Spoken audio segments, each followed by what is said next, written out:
누가복음 강해 오늘 다 같이 보실 말씀은 누가복음 23장 23절에서 25절까지입니다. 누가복음 23장 23절에서 25절입니다.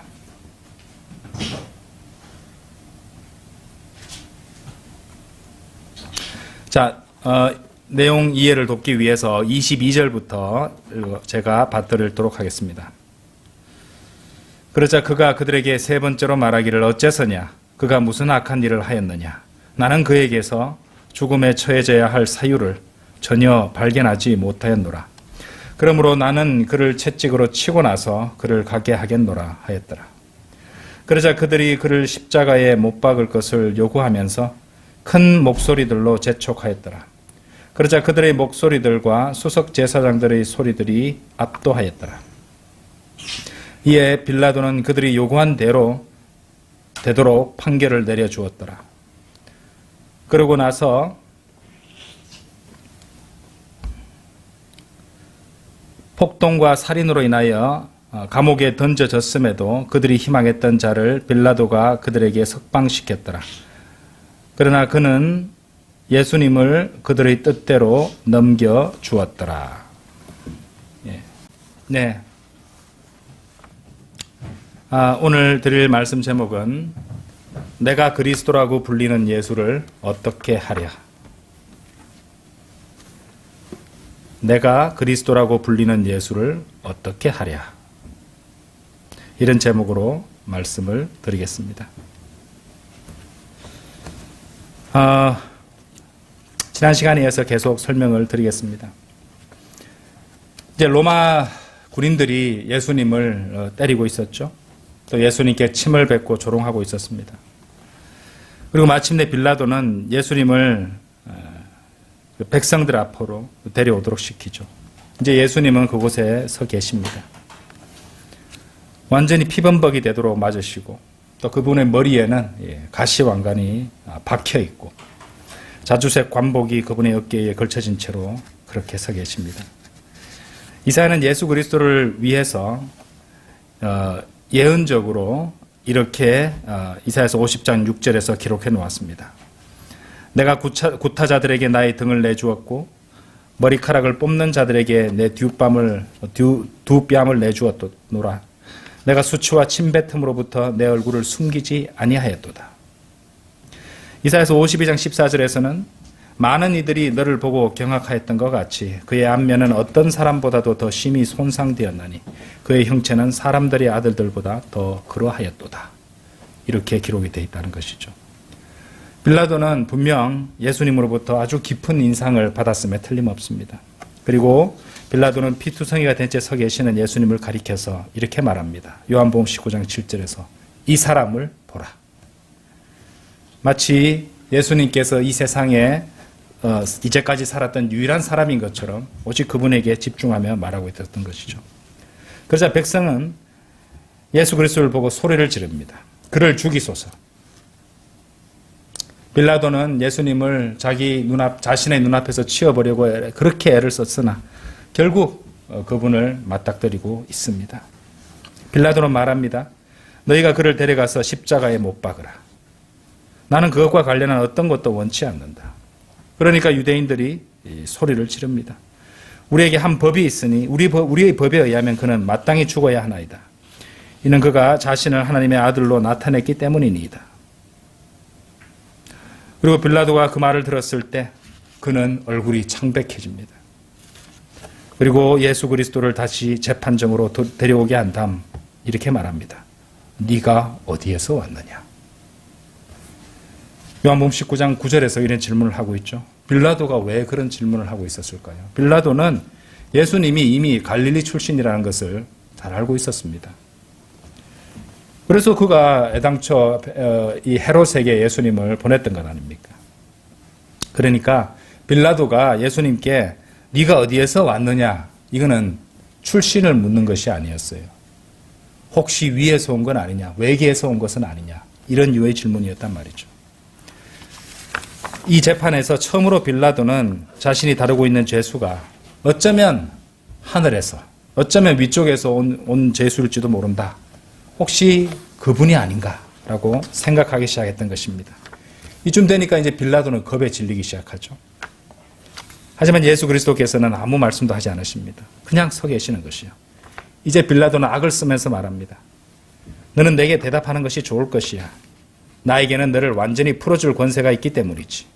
요한복음 19장 10절의 말이었죠. 하지만 망가지고 상한 그 몸의 상태와는 완전히 배치되게 예수님께서는 조용하지만 그 목소리의 힘과 또 권위를 담아서 이렇게 말씀하십니다. 요한복음 19장 11절에서 그것이 위에서부터 너에게 주어지지 아니하였더라면 너는 나를 대적할 어떤 권세도 가질 수 없었으리라. 그러므로 나를 너에게 넘겨준 자에게는 더 크나큰 죄가 있도다. 그리고 그것이 예수님께서 빌라도에게 하신 마지막 말씀이었어요. 빌라도가 마지막으로 들은 말씀은 죄가 있도다라는 말을 들었다는 것입니다. 영어 의순으로 볼 때 본디오 빌라도가 하나님의 아들의 입술로부터 들었던 마지막 단어는요. 뭔지 아십니까? 영어로 sin입니다. sin. 죄라는 단어. 영어 의순으로 보면 마지막 글자가 sin이었어요. 죄라는. 우리 한국말로는 죄가 있도다. 그렇죠? 표준 킹제임스 성경에는 그렇게 되었던 것이죠. 다음번에 빌라도가 예수 그리스도를 대면할 때가 오겠죠. 그때는 그의 죄로 인해서 심판을 받는 한 사람의 죄인으로서 예수 그리스도를 직면하게 될 것입니다. 자, 다시 한번 빌라도는 예수님을 석방하기 위해서 유대인들을 설득하려고 하고 있습니다. 그러니까 그들은 말합니다. 만일 당신이 그를 석방시킨다면 당신은 카이사르의 친구가 되지 않을 것입니다. 왜냐하면 그는 자신이 왕이라고 말하기 때문입니다. 누구라도 자신을 왕으로 삼는 자는 카이사르를 대적하는 것입니다. 요한복음 19장 12절의 내용이었죠. 빌라도는 이제 그 군중을 바라봅니다. 이제 더 이상 그가 할 수 있는 일이 없다는 것을 압니다. 더 이상 어떤 다른 자신을 이 공경에서 구해줄 어떤 일도 일어날 수 없다는 것을 알게 됩니다. 아무리 남에게 책임을 전가하려고 애를 써도 이제 결정은 오직 그의 것이 됩니다.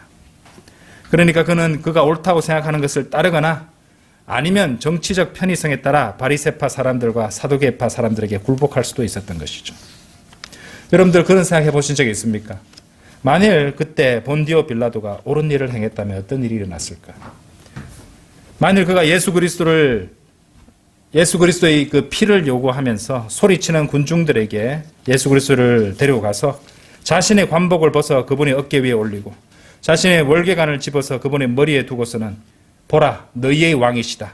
차라리 나를 십자가에 못 박으라. 이렇게 말했더라면, 만일 빌라도가 그렇게 했었더라면 이 세상의 어느 누구보다도 더 많은 위인전이 그의 이름으로 쓰여졌을 것입니다. 그러나 빌라도는 그렇게 해내지 못했죠. 빌라도는 자신의 신념에서 나오는 그런 용기도 없었던 것입니다. 누가는 이렇게 말하고 있어요. 이에 빌라도는 그들이 요구한 대로 되도록 판결을 내려주었더라. 바로 24절 말씀이죠. 그리고 유대인들이 그 백성들이 무엇을 요구했던 것입니까?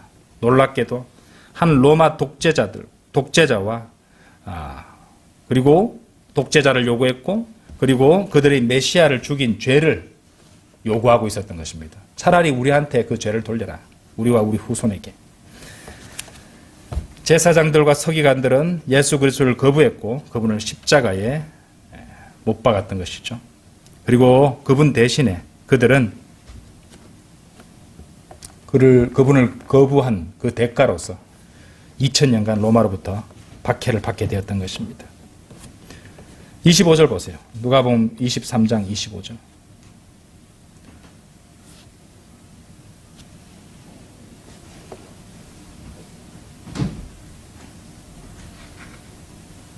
그러고 나서 폭동과 살인으로 인하여 감옥에 던져졌음에도 그들이 희망했던 자를 빌라도가 그들에게 석방시켰더라. 그러나 그는 예수님을 그들의 뜻대로 넘겨 주었더라. 그렇죠? 감옥에 던져졌음에도 그들이 희망했던 자를 빌라도가 그들에게 석방시켰더라라고 되어 있습니다. 바로 그 자가 바라바입니다. 바라바. 그렇죠? 18절에 나오죠? 이 남자를 없애고 바라바를 우리에게 석방시켜 주소서 했던 그 자입니다. 그 바라바라는 자의 이름은요, 바는 원래 바요나 시몬 이런 것처럼 누구누구의 아들이란 뜻이에요. 그리고 바라바, 아바는 아버지란 뜻이죠. 그러니까 바라바는 아버지의 아들이란 뜻입니다. 아시겠죠? 바는 누구의 아들, 아바는 아버지, 바라바, 아버지의 아들, 그런 뜻입니다. 바라바는 아버지의 아들, 그러니까 the son of the father 이신 아버지의 아들이신 예수 그리스도께서 그의 십자가 위의 자리를 대신 취하신 아버지의 아들이었던 것이죠. 바라바도 아버지의 아들이지만 이때는 a son of the father, 소문자로 쓴 son of the father, 아버지의 아들인데 그 아버지의 아들이 원래 십자가에 못 박혀야 되는데 대문자로 쓴 the son of the father, 이분이 그 바라바의 자리를 대신 취하셨던 것입니다. 여러분들 잘 아시죠? 바라바는 그날 십자가에 달린 세 번째 도둑이 되었어야 하잖아요. 그런데 예수님께서 바라바의 자리를 대신 취하셨던 것입니다.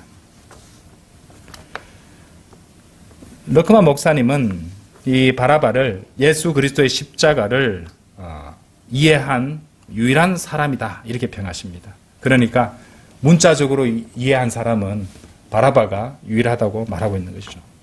왜냐하면 베드로 전서 1장 24절 말씀을 어느 누구도 그럴 수 없을 그런 방식으로 문자 그대로 본인의 얘기니까 그렇죠. 그렇게 이해할 수 있었기 때문이죠. 예수 그리스도께서 문자적으로 바라바를 대신해서 죽으셨다는 것입니다. 자, 누가복음 다시 누가복음 23장 24절을 다시 보시기 바랍니다. 이에 빌라도는 그들이 요구한 대로 판결을 내려주었더라. 이 영어로 보시면요. But he delivered Jesus to their will 이렇게 되어 있습니다. To their will이라는 단어가 나오죠. 자, 이 말씀은요. 보통 이제 설교자가 죄인들에게 예수 그리스도를 받아들이도록 초청할 때마다 이제 하는 일이라고도 볼 수 있습니다. 예수 그리스도, he delivered, 직역하자면 he delivered Jesus to their will. 그들의 의지대로, 그들의 뜻대로 예수 그리스도를 deliver 해준다. 데려다, 가져다 그들에게 준다는 말입니다. 결국 예수 그리스도를 받아들이도록 초청할 때마다 하는 일이 바로 이 일이죠. 지금 이 상황에서는 예수 그리스도께서는 죄인들의 뜻, 곧 의지대로 넘겨주셨습니다.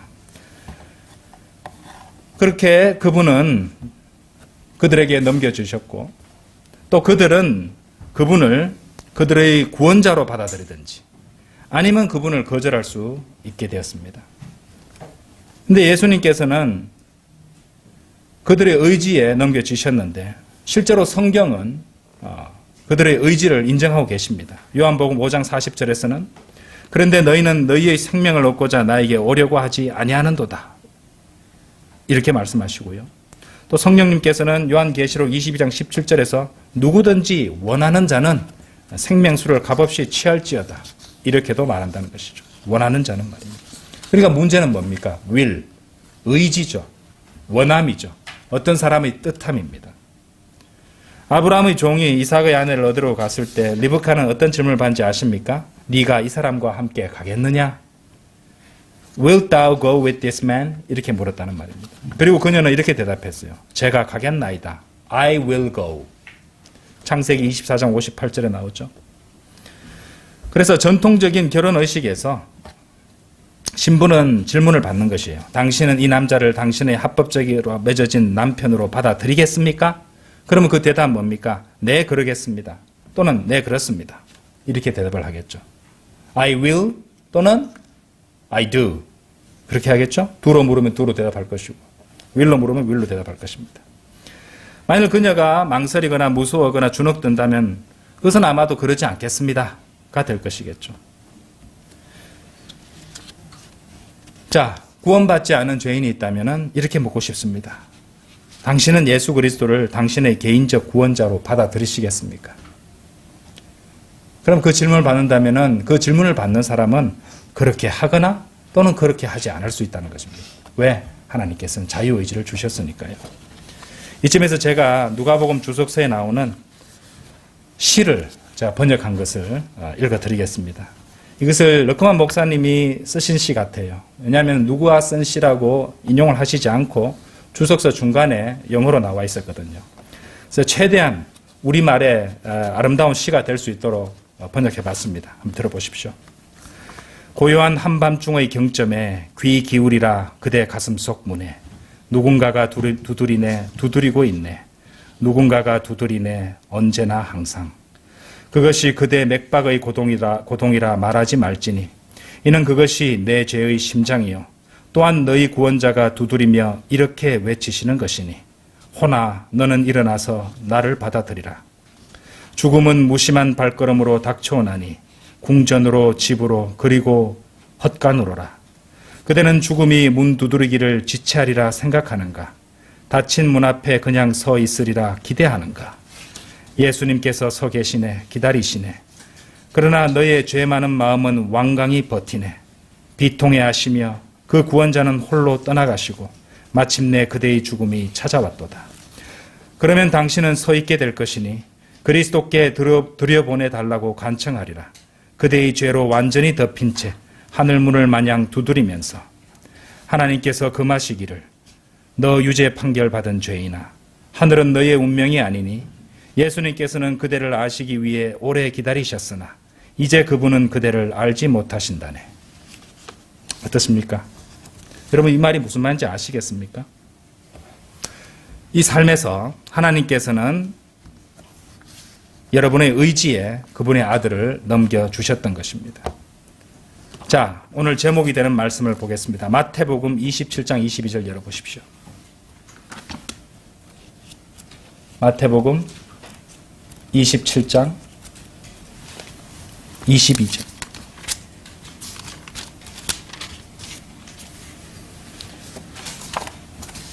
거기에 나오는 빌라도의 질문을 보십시오.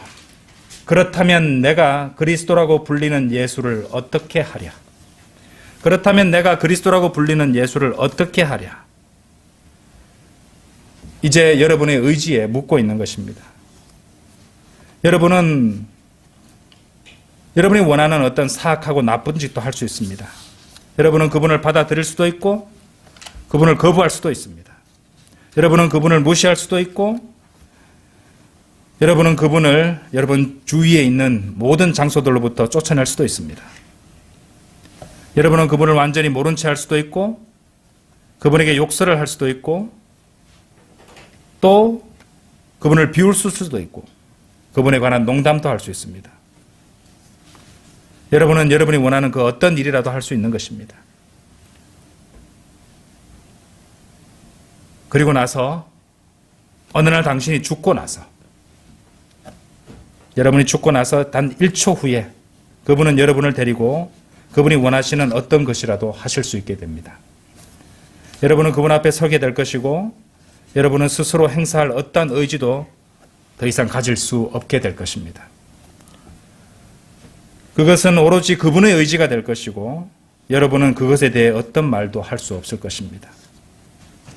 여러분은 여러분의 마음속 의지를 가지고 지금 바로 여러분의 결정들을 내리는 편이 더 나을 것입니다.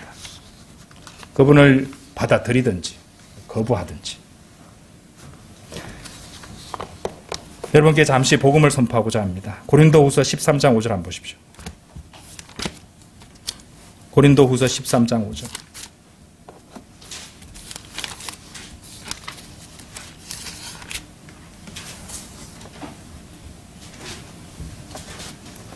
너희가 믿음 안에 있는지 스스로 진단하라. 너희 자신을 입증하라. 너희가 버림받은 자들이 아니고서야 예수 그리스도께서 너희 안에 계시는지 너희 자신이 모르느냐. 이 말씀대로 자신이 구원받았는지 아닌지 분명한 진단을 해야 됩니다. 가장 기본으로 가장 처음으로 돌아가서 점검을 해보아야 됩니다. 죄인은 죽으면 하늘나라에 갈 수 없습니다. 죄라는 지극히 엄청난 하나님과의 간극 때문에 그렇습니다. 왜 내가 죄인이냐고 항변하는 사람이 있을지도 모릅니다. 하지만 성경은 이렇게 말씀하십니다. 로마서 3장 23절에서 이는 모든 사람이 죄를 지었으므로 하나님의 영광에 이르지 못하였기 때문이라. 이 말씀 보십시오. 죄를 짓지 않는 사람은 없고 또 그처럼 모든 사람이 죄를 지었기 때문에 우리는 결코 하나님만큼 완전하지 않다는 것입니다. 어느 누구도 그렇습니다. 완전하지 않습니다. 그래서 로마서 3장 23절 방금 읽어드린 이 말씀을 바꾸어 말하자면 하늘나라에 갈 수 있는 구원받은 사람으로 인정받으려면 하나님만큼 완전해야 된다는 것입니다. 그러므로 먼저 자신이 죄인이며 하나님께로부터 이른 바 되었다는 사실을 인지해야 됩니다. 생각해 보십시오. 자신이 무엇으로부터 구원받는지도 모르고 구원을 받을 수는 없지 않습니까? 죄인은 자신이 지은 죄로 인한 영원한 형벌의 불길로부터 구원받는다는 것을 알아야 한다는 것이죠. 하나님은 완전히 의로우시고 완전히 거룩하신 분이시기 때문에 죄와 영원히 함께 거하실 수 없습니다. 그렇기 때문에 그분은 인간의 죄를 영원히 심판하십니다. 왜냐고요? 이는 그분이 영원하신 분이시기 때문에 그렇습니다. 하나님은 영원하신 분이시기 때문에 영원하신 그분에게 지은 죄도 영원한 것이고 그렇게 그분은 그 영원한 죄를 영원히 심판하시는 것입니다. 아시겠습니까? 그렇게 영원히 심판받게 만드는 죄가 불의한 것이고 나쁜 것이고 잔인한 것이지 결코 의로우신 심판자이신 하나님께서 잔인하시거나 불의하신 것이 아닙니다.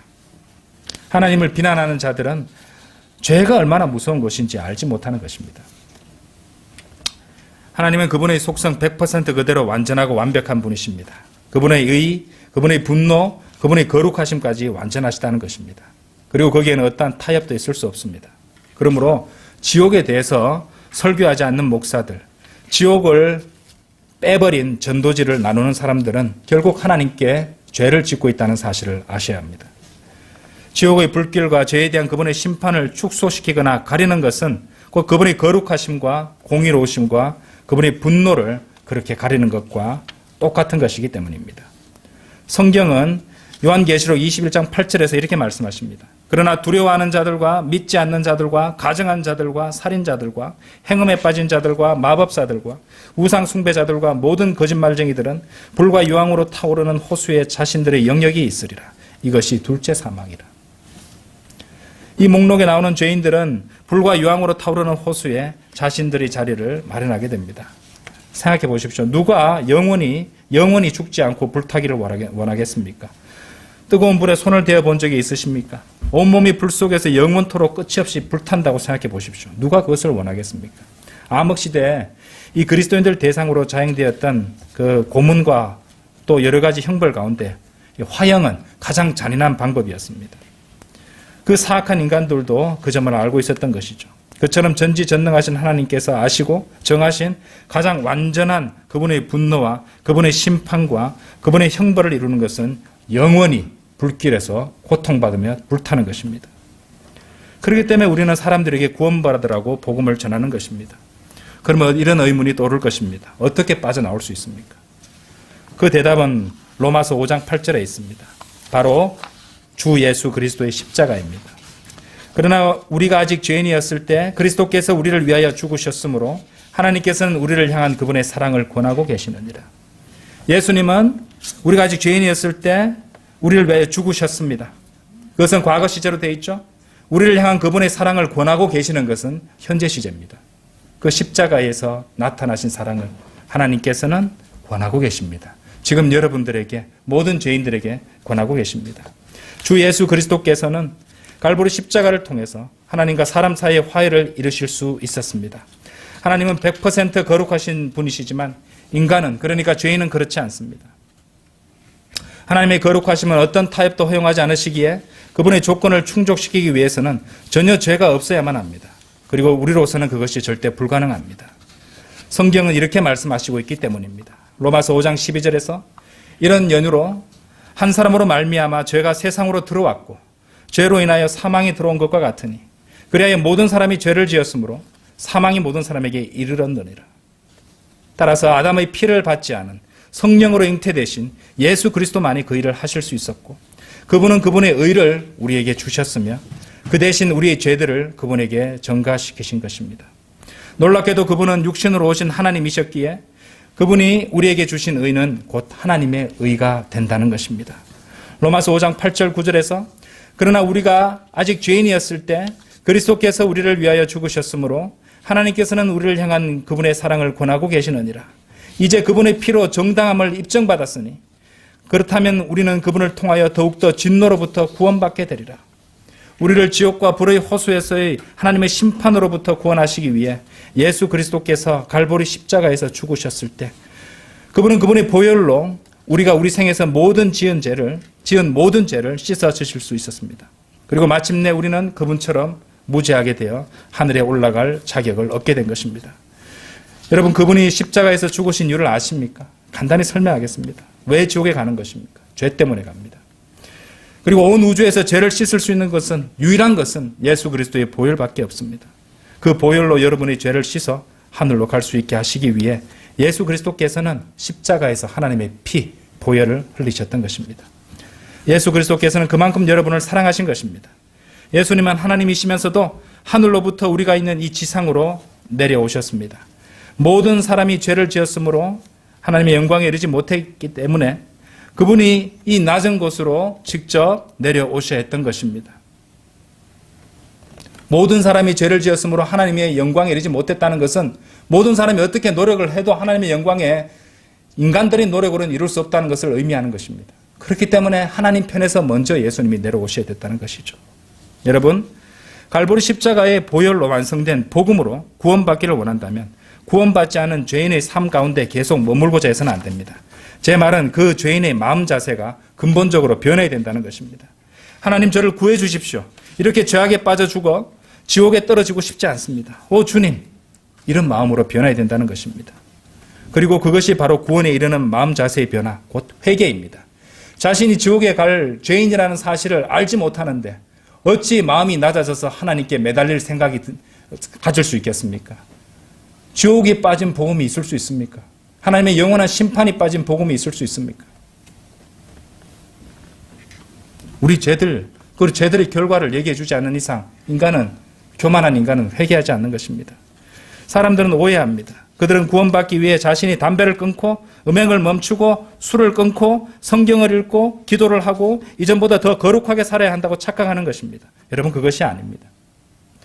구원을 받으려면 예수 그리스도께서 갈보리 십자가에서 이루신 그 일만 보고 신뢰해야 합니다. 회개는 자신이 처해 있는 죄악으로 가득 찬 상태로 인한 마음의 변화입니다. 자신이 어떤 노력을 하고 가진 수단을 써도 그 상황에서 결코 벗어날 수 없다는 것을 알고 오직 하나님께만 매달리는 마음 자세의 변화가 회개입니다. 주님, 저는 지옥에 갈 수밖에 없는 죄인입니다.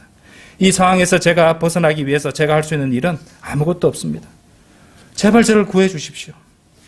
이렇게 간구하는 마음입니다. 그 회개하는 마음으로 하나님께 부르짖어 보십시오.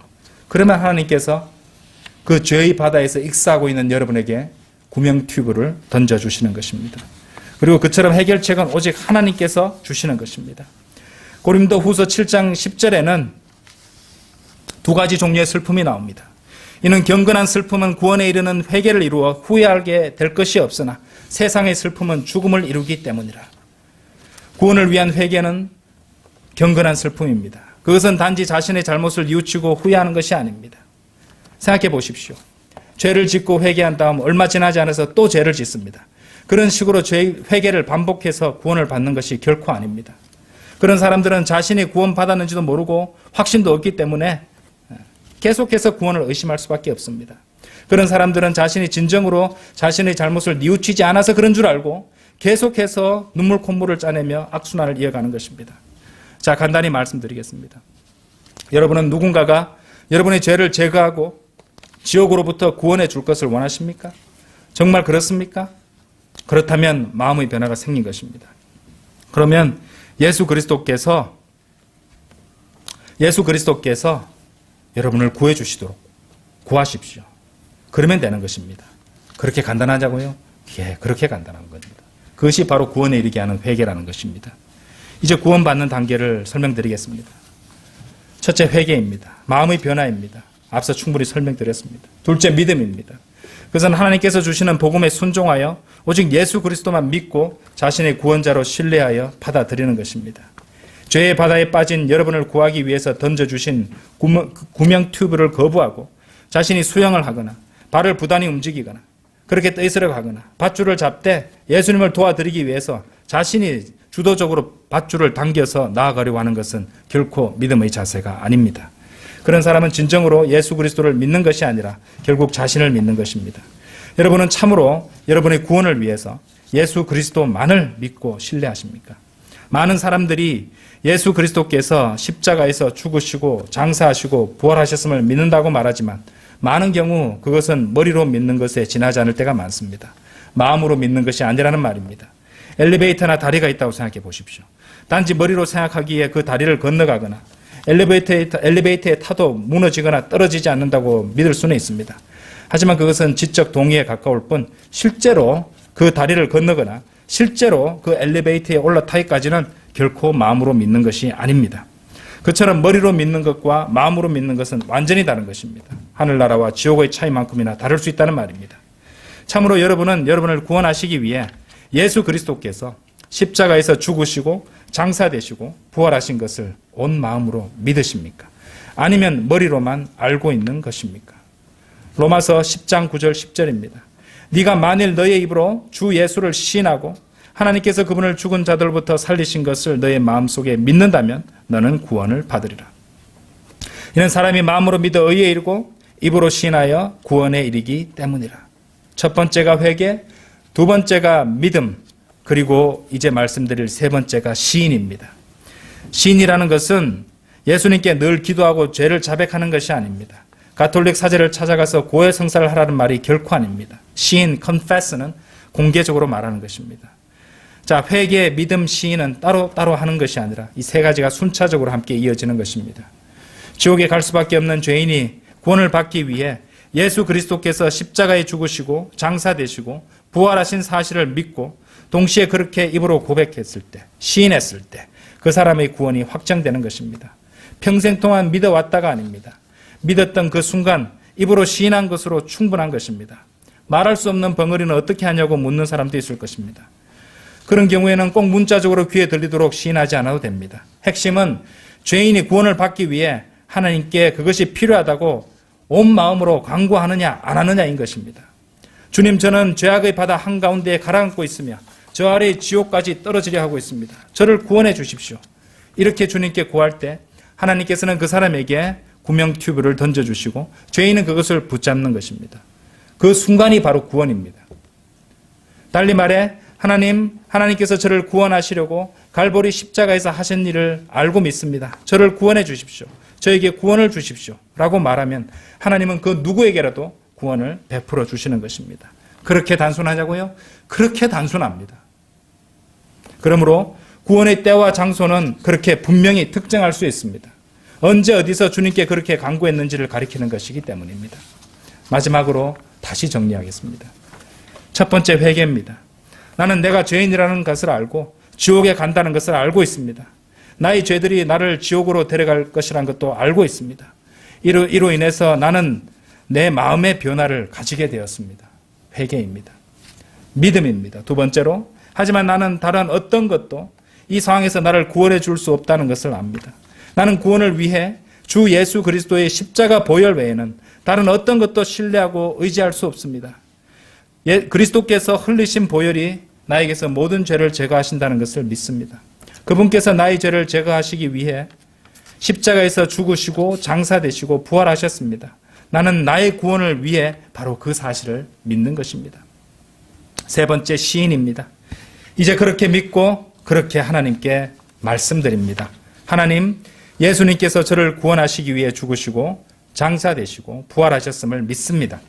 저를 구원해 주십시오. 그것이 로마서 10장 9절에서 10절 그리고 13절 말씀이 의미하는 바입니다. 그 13절 말씀대로 주의 이름을 부를 자는 누구든지 구원받을 것이기 때문입니다. 하지만 오해는 하지 마십시오. 영접기도 자체를 했다고 영접기도 자체를 신뢰하는 것도 잘못된 것입니다. 영접기도 안에 담긴 의미를 진정으로 알고 그렇게 하셨습니까? 앵무새처럼 따라만 한 것은 아닙니까? 그 영접기도에 회개와 믿음과 시인이 다 담겨 있는 것입니다. 한 죄인이 죄로 인해 지옥에 갈 것을 알고 회개, 곧 마음의 변화를 갖춥니다. 그래서 구원받기 위해 예수님께서 하신 일을 믿고 신뢰합니다. 그렇게 그것을 말하는 것, 그것이 곧 시인하는 것입니다. 그렇죠? 그냥 하나님께 내가 지은 죄를 용서해 달라고 말하는 것은 구원이 아닙니다. 그 사람은 자신의 구원을 위해 예수 그리스도께서 십자가에서 하신 일을 신뢰하지 않는 것입니다. 회개와 구체적인 믿음 없이는 구원을 받을 수 없습니다. 지금 제 말씀을 듣는 분들 가운데 구원받지 못한 분들 계십니까? 혹시 구원을 받고 싶습니까? 이제 회개하는 죄인으로서 나를 구원하기 위해 예수님께서 십자가에서 하신 일을 믿고 신뢰한다고 하나님께 말씀드리십시오. 다시 말씀드리지만 영접 기도를 했다는 그 행위가 당신을 구원하는 것은 아닙니다. 당신을 구원하는 것은 그분께서 십자가에서 하신 일, 곧 주 예수 그리스도의 십자가 보혈을 믿는 것입니다. 이제 그리스도라 불리는 예수를 어떻게 하려 하십니까? 이제 그분을 받아들이기를 원하십니까? 자, 이제 하나님께 구원해 달라고 기도드리지 않겠습니까? 제가 도와드리겠습니다. 구원받기를 원하신다면 제가 도와드리는 대로 저를 따라 이렇게 회개하는 마음으로 기도하십시오. 하나님, 저는 죄인입니다. 지옥에 갈 수밖에 없는 죄인임을 인정하고 회개합니다. 저는 예수님이 하나님이신 것과 저를 지옥으로부터 구원하시기 위해 죽으시고 장사되시고 부활하셨음을 믿습니다. 오직 예수님께서 그 십자가에서 하신 바로 그 일을 신뢰합니다. 나의 머리로 믿는 믿음이나 나의 행위, 스스로 생활을 정결케 하거나 또 선행을 통해서가 아니라 주님께서 하신 일, 곧 주님의 보혈만을 신뢰합니다. 이제 주 예수 그리스도를 제 안에 받아들이오니 저를 구원하여 주시옵소서. 만일 온 마음으로, 진실된 마음으로 이 기도대로 여러분이 기도하셨다면 여러분은 구원받으신 것입니다. 자, 다 같이 기도드리겠습니다.